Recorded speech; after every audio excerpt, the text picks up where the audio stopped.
So let me begin by saying that if you're of the feeble kind, if you're of the sensible kind, and you're easily triggered, then you shouldn't be watching this video at all. In fact, you should switch off and then get on with your day because this is kind of gross in a way. Or not kind of gross, it's actually gross. But just hear me out because it makes sense in its own weird way. Anyway, with that being said, you have been warned, and you're watching this video and you're listening to what I'm about to tell you at your own peril. Just gonna have some water here. So, I once heard this interview sometime with a cop who'd previously been working for the NYPD. A lot of the time, the cop actually spent showing up for death scenes, where people had died. And it wasn't necessarily homicides. Homicide is a different thing. When somebody has killed somebody else, that's a different thing. That's a crime, right? But a lot of the times, him and his colleagues had to show up for people where people had died of natural causes, such as, diabetes or somebody who's elderly. One of the interesting things, actually, that the cop said was how a lot of the elderly supposedly had died on the toilet. That was like a normal thing. You go into the bathroom and, oh, there they are on the toilet, dead. I don't know why. Maybe it is because you're putting your body through a certain strain when you're, passing stuff through the system. I don't really know. However, the television show CSI, Crime Scene Investigation.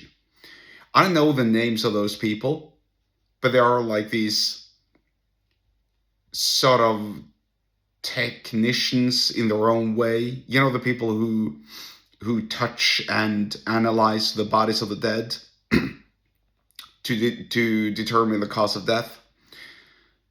That's what CSI, the show, is all about. And so that's sort of a job.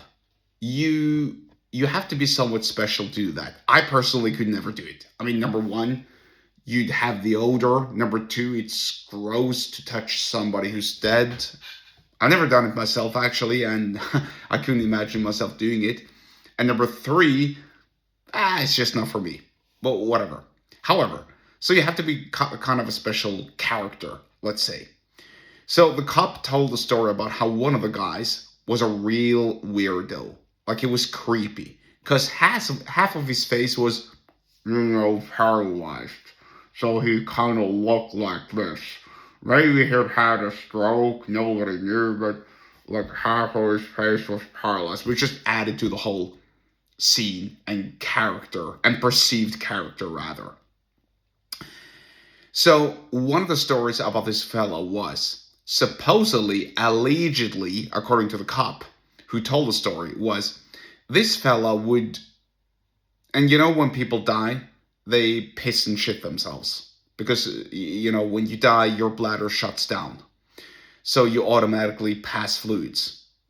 So this guy supposedly would stick his finger inside the private parts of somebody who is dead and wet his finger with their urine and then taste it and then determine, let's say that if the urine tastes sweet, if the urine had a sweet taste, that would be a sign of type 2 diabetes.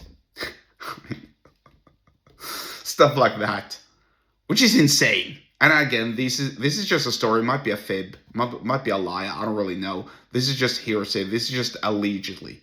But my point is, let's assume that this was true.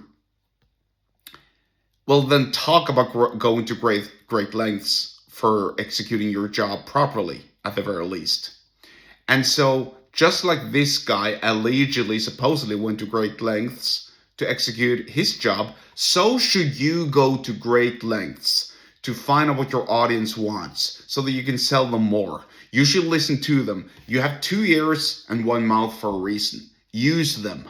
Listen to your market, find out what their needs and fears are, and and sell them what they really need. Not what they say that they want, but what they really, really want, what you know they want. It's kind of like what the now late Steve Jobs did with the iPhone, which I'm using to record this video, and also the iPad. The market didn't even know what an iPad was, but he could touch and feel, metaphorically, his market. So he knew that they wanted like a mixture between a computer and a phone, but that you can call with. I don't know if that makes sense. Well, whatever.